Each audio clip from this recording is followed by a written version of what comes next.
دوستو چلتے ہیں وینس سٹی کے حیرت انگیز سفر پر۔ یہ سٹی 1570 ایئرز پہلے کی باربیرین ٹرائبز کے حملے کے بعد رومیوں کے لیے ایک پناہ گاہ بنا۔ یہ کیسے وجود میں آیا؟ نرم زمینوں پر کھڑا ہونے والا یہ سٹی کس طرح بن گیا ایک شاندار کلچرل سنٹر؟ ہمارے ساتھ رہیے کیونکہ ہم ڈسکور کریں گے وینس کی کنسٹرکشن، اس کی چالاکیوں اور موجودہ چیلنجز کے بارے میں۔ بسم اللہ الرحمن الرحیم۔ 1570 ایئرز پہلے کی بات ہے جب رومن امپائر پر باربیرین ٹرائبز نے حملہ کر دیا۔ ان حملوں نے رومن امپائر کے متعدد سٹیز کو تباہ کر دیا اور لوگ جان بچا کر بھاگنے پر مجبور ہو گئے۔ ایک طرف ایڈریاٹک سی تھا اور دوسری طرف ٹائرینین سی جو ان کے راستے کی رکاوٹ بنے ہوئے تھے۔ ان کے پاس ایک ہی آپشن بچا تھا، لہٰذا انہوں نے سمندر میں موجود قریبی آئس لینڈز کی طرف بھاگنا سٹارٹ کر دیا۔ وہاں پہنچ کر وہ ان حملوں سے تو بچ گئے، لیکن یہ آئس لینڈز ایک کوسٹل لگون میں تھے جن کی مٹی اتنی سافٹ تھی کہ اس پر کھڑا ہونا بھی بہت ڈیفیکلٹ تھا۔ سبھی مشکلات کے باوجود ان لوگوں نے وہاں نہ صرف بسیرا کیا بلکہ اپنی محنت اور انجینئرنگ کے کمالات سے کینالز، بلڈنگ اور حتیٰ کہ برج بھی بنائے۔ یہ وہی سٹی ہے جسے آج دنیا وینس کے نام سے جانتی ہے۔ یہاں نہ روڈز تھے، نہ زمین اور نہ ہی پینے کا کلین واٹر۔ اس کے باوجود ونیشینز لوگوں نے اس کو سب سے پاورفل سٹی بنا کر دکھایا۔ سوال یہ ہے کہ وہ کیسے؟ وہ چھوٹے آئس لینڈز جن پر کھڑا ہونا بھی مشکل تھا، وہاں اتنا عظیم شہر کیسے کھڑا ہو گیا؟ میں ہوں آپ کا ہوسٹ محمد ذیشان۔ ویڈیو کو لائک کریں، چینل کو سبسکرائب کریں تاکہ فیوچر میں ہماری اپڈیٹس آپ کو ملتی رہیں۔ رومن شہروں سے نکل کر جو ابتدا میں ان آئس لینڈز پر پہنچے تھے، ان کے پاس وہاں رہنے کا کوئی ٹھوس ٹھکانہ نہیں تھا۔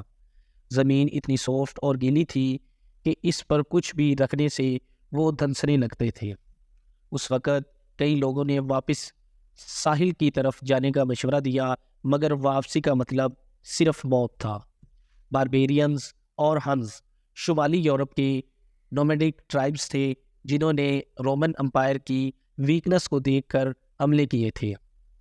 حالات اتنے سنگین تھے کہ ان لوگوں کے لیے ان نرم آئس لینڈز پر رہنا مجبوری بن گیا۔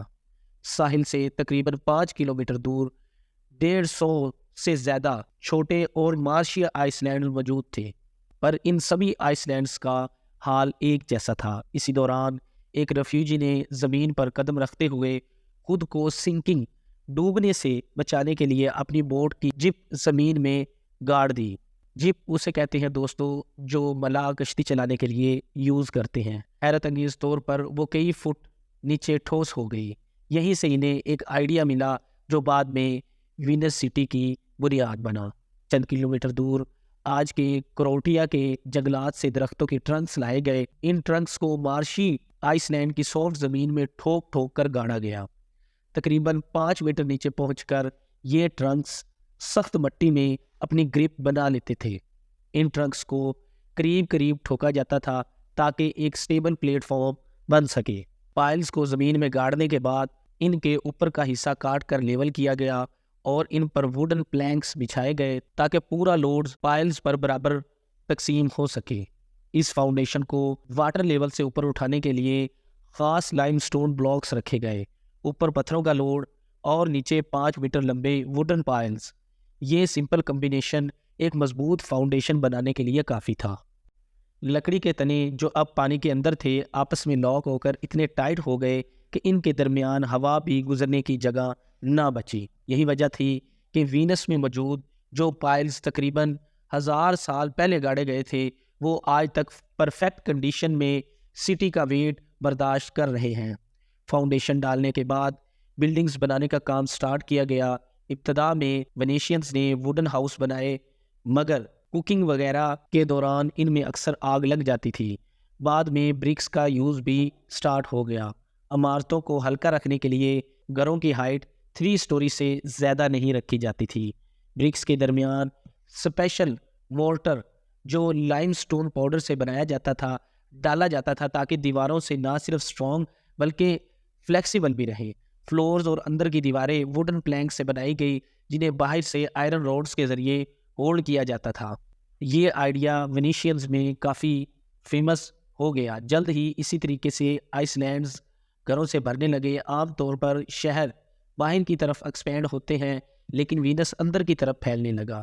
پہلے ایک آئس لینڈ سے دوسرے آئس لینڈ جانے کے لیے صرف بوٹس کا سہارا تھا، لیکن جب آبادی انکریز ہونے لگی تو یہ آئس لینڈ قریب آنے لگے اور ان کے درمیان کم پانی میں گھوڑوں پر بیٹھ کر بھی آئس لینڈ کراس کیے جا سکتے تھے۔ وینس سٹی میں سب سے زیادہ ضرورت ان آئس لینڈ کو آپس میں کنیکٹ کرنے کی تھی۔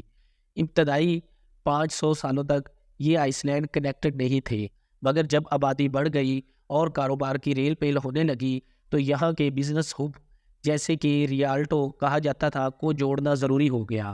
سب سے پہلے یہاں ایک سمپل ووڈن برج بنانے کی ایفرٹ کی گئی جسے پونٹون برج کہا جاتا تھا۔ اس پل میں فلوٹس کی مدد سے گزرنے کا راستہ بنایا جاتا۔ اس پل سے ریالٹو تک پہنچنا آسان ہو گیا، مگر کیونکہ یہ فلوٹس کے سہارے بنا تھا اس لیے اکثر ہلتا رہتا اور کئی لوگ اس سے گر بھی جاتے تھے۔ بعد میں یہاں ایک پرماننٹ ووڈن برج بنایا گیا، مگر 1310 میں دنگے، فساد، رائٹس کی وجہ سے اسے آگ لگا دی گئی۔ آگ لگنے کے باوجود ریالٹو برج اگلے 140 سال تک کھڑا رہا، مگر آخر کار 1444 میں زیادہ لوڈ کی وجہ سے گر گیا۔ آخر کار ریالٹو کو جوڑنے کے لیے ایک سٹون برج بنانے کا فیصلہ کیا گیا۔ اس کو بنانے کے لیے وہی طریقہ استعمال کیا گیا جس کی ہیلپ سے ہزاروں گھر بنے تھے۔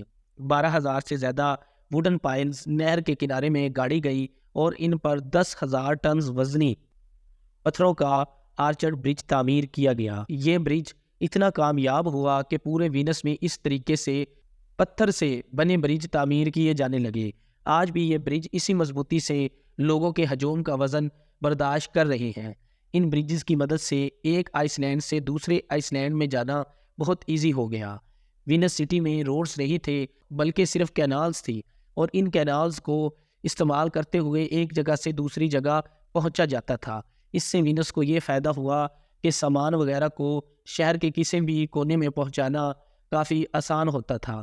ویسے نارمل سٹی میں اس وقت پیڈسٹرینز اور ہورس کیریج ایک ہی راستہ ہوتا تھا، جس کی وجہ سے کافی مشکلات ہوتی تھی، مگر وینس اس سے بالکل مختلف تھا۔ یہاں پیڈسٹرین کا راستہ کینال میں چلنے والی بوٹ سے بالکل الگ ہے، اور سب سے بڑا فائدہ یہ ہے کہ کینال سے کوئی بھی کہیں بھی اتر کر جلدی سے اپنے گھر پہنچ سکتا ہے۔ دیکھتے ہی دیکھتے وینس یورپ کا سب سے پاورفل اور ریچ سٹی بن گیا۔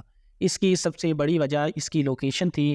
اگر ہم اسے دیکھیں تو یہ ایڈریاٹک سی کے اینڈ میں وینس ہے، اور یہ سمندر سیدھا میڈیٹرینین سی میں جا کر ملتا ہے۔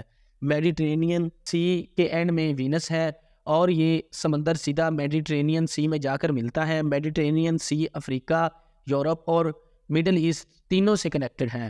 آج بھی گڈز کا ٹرانسپورٹ سب سے آسان اور سستا طریقہ سمندری راستہ مانا جاتا ہے، یعنی مڈل ایسٹ اور ایسٹ یورپ سے ویسٹ یورپ تک پہنچنے کے لیے، جہاں جرمنی، ہنگری، آسٹریا، اٹلی اور فرانس ہے۔ شپس آسانی سے ایڈریاٹک سی کے آخر تک آ سکتی تھی، جہاں آج وینس موجود ہے۔ بے شک یہ ویسٹ ایسٹ یورپ کے ساتھ زمینی راستے سے جڑا ہے، لیکن کیونکہ اس وقت ٹرانسپورٹ کا واحد ذریعہ شپس تھی، تبھی بلیک سی سے میڈیٹرینین اور پھر ایڈریاٹک سی تک سارا سامان شپس میں ہی بھیجا جاتا تھا۔ کارگو شپس کا آنا زیادہ تھا، تبھی ویسٹرن یورپ سے ایسٹ یورپ تک گڈز بھیجنے کے لیے سستی کارگو شپس بھی وینس سے ہی مل جاتی تھی، کیونکہ ان کو واپسی خالی جانا ہوتا تھا۔ بزنس ایکٹیویٹی کی وجہ سے وینیشینز کافی مالدار ہو گئے۔ یہ دیکھتے ہوئے آس پاس کے ممالک کے لوگ بھی وینس میں بسنے لگے، اور دیکھتے ہی دیکھتے یہاں کی پاپولیشن کافی زیادہ انکریز کر گئی۔ اب وینس میں پینے کے پانی کی ڈیمانڈ حد سے زیادہ تجاوز کر گئی۔ بے شک وینس چاروں طرف سے پانی سے گھرا ہوا ہے، لیکن یہ سمندر کا نمکین پانی ہے جسے پیا نہیں جا سکتا۔ قدرتی چشموں یا ریورز کے نہ ہونے کی وجہ سے یہاں فریش واٹر جمع نہیں ہوتا تھا۔ وینس میں پینے کا پانی مین لینڈ سے ڈرمز میں بھر بھر کے کشتیوں میں لاد کر لایا جاتا، لیکن جب یہاں کی آبادی 1,70,000 ہوئی تو پانی کی قلت محسوس ہونے لگی۔ اس پوائنٹ پر ونیشینز کے انجینئر کو ایک بار پھر سے اپنا دماغ چلانے کی ضرورت تھی۔ کچھ تو ایسا کرنا تھا جس سے ونیشینز کی بڑھتی ہوئی آبادی کو پینے کا پانی مل سکے، ورنہ یہاں کا بزنس بھی افیکٹ ہو سکتا تھا۔ وینس میں ہی چند ایسے جزیرے تھے جہاں کنسٹرکشن نہیں ہوئی تھی۔ ان جزائر پر بارش کے پانی کو جمع کرنے کے لیے گہرا گڑھا کھودا گیا اور ان کی دیواروں کو مٹی اور گارے سے واٹر پروف بنایا گیا۔ اگر آپ کو لگ رہا ہے کہ ان گہرے گڈھوں میں ڈائریکٹلی بارش کا پانی سٹور کیا جائے گا تو ایسا نہیں ہے، بلکہ ونیشینز کی سوچ اس سے بھی زیادہ ایڈوانس تھی۔ ریگستان کی ریت اور پتھر ڈالے گئے اور اس کے اوپر ٹائلز لگا کر واپس پلین سرفس کر دیا گیا۔ سرفس پر کچھ سوراخ چھوڑے گئے جس میں سے بارش کا پانی اندر جا سکے۔ یہ پانی ریت اور پتھر سے ہوتا ہوا کنویں میں جمع ہوتا تو یہ فلٹر بھی ہو جاتا تھا۔ پانی کی فلٹریشن کا یہ نیچرل پروسیس ہے کہ بارش کا پانی جب پہاڑوں سے چشموں کی صورت میں نیچے آتا ہے تو پتھروں اور منرل سے گزر کر وہ بالکل صاف پینے کے قابل ہو جاتا ہے۔ ونیشینز کا یہ فلٹر سسٹم اسی بنیاد پر کام کرتا تھا، لیکن سوال یہ ہے کہ اتنے چھوٹے سے ایریا میں آخر کتنا ہی بارش کا پانی جمع ہو جائے گا۔ اس کے لیے آس پاس گھروں کی چھتوں پر پائپس لگائے گئے جو بارش کے پانی کو سیدھا اس فلٹر میں ڈالنے کا کام کرنے لگے۔ ایسے پانی کی کلیکشن کے لیے سرفس ایریا بھی بڑھ گیا۔ دیکھتے ہی دیکھتے وینس میں 600 سے زیادہ چھوٹی بڑی فلٹر لگا دی گئی۔ 10 سے 12 گھر آپس میں مل کر ایک ہی فلٹر شیئر کرنے لگے۔ ونیشینز نے ایک بار پھر اپنے شہر کو بچانے کے لیے ماسٹر پیس تیار کیا، لیکن ابھی بھی وینس میں ایک بڑا مسئلہ موجود تھا: سیوریج۔ نارملی شہروں میں انڈر گراؤنڈ سیوریج لائنز بچھائی جاتی ہیں جو ویسٹ کو شہر سے دور لے کر جاتی ہیں، لیکن وینس میں گراؤنڈ ہی نہیں تو سیوریج لائن کہاں بچھائی جائیں گی؟ ابھی تک لوگ اپنی روزمرہ کی زندگی میں ویسٹ کو کینالز میں پھینک دیتے تھے، لیکن جن کے گھر کے سامنے سے ڈائریکٹ کوئی کینال نہیں گزرتا تھا وہ اپنا کچرا سڑکوں پر پھینک دیتے تھے۔ اس کی وجہ سے یہ سڑکیں اکثر بدبو سے بھر جاتی۔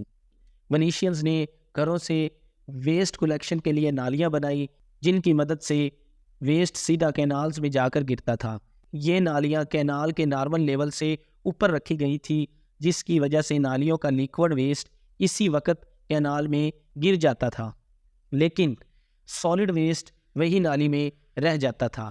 پھر ہائی ٹائیڈ کے وقت جب کینال کا لیول بڑھتا تو پانی نالیوں میں موجود سالڈ ویسٹ کو کینال میں کھینچ لیتا تھا۔ سمندر میں دن میں 2 مرتبہ ہائی ٹائیڈ آتی ہے اور ایسے دن میں نالیاں خود بخود صاف ہو جاتی تھی۔ ہائی اور لو ٹائیڈ کی وجہ سے دن میں 2 مرتبہ سمندر کا پانی وینس کے کینالز میں داخل ہوتا اور پلیوٹڈ پانی کی جگہ لے لیتا۔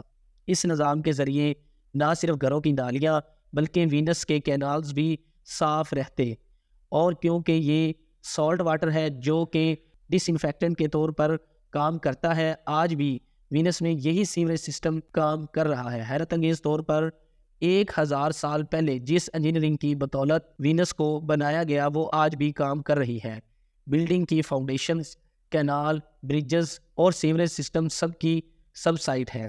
وینس کی زبردست خوبصورتی اور تاریخ کے ساتھ ساتھ شہر کا بڑا چیلنج اس کی زمین میں دھیرے دھیرے دھنستا جانا ہے۔ یہ ایک نیچرل پروسیس ہے جو ہر سال وینس کو تقریباً 1 سے 2 ملی میٹر نیچے لے جاتا ہے، جس کے نتیجے میں یہاں ہر سال ایکو آلٹا کے نام سے جانے والا سیلاب آتا ہے جو سردیوں میں پانی کی سطح کے بڑھنے کے سبب ہوتا ہے، جس سے واک ویز اکثر زیر آب آ جاتی ہیں۔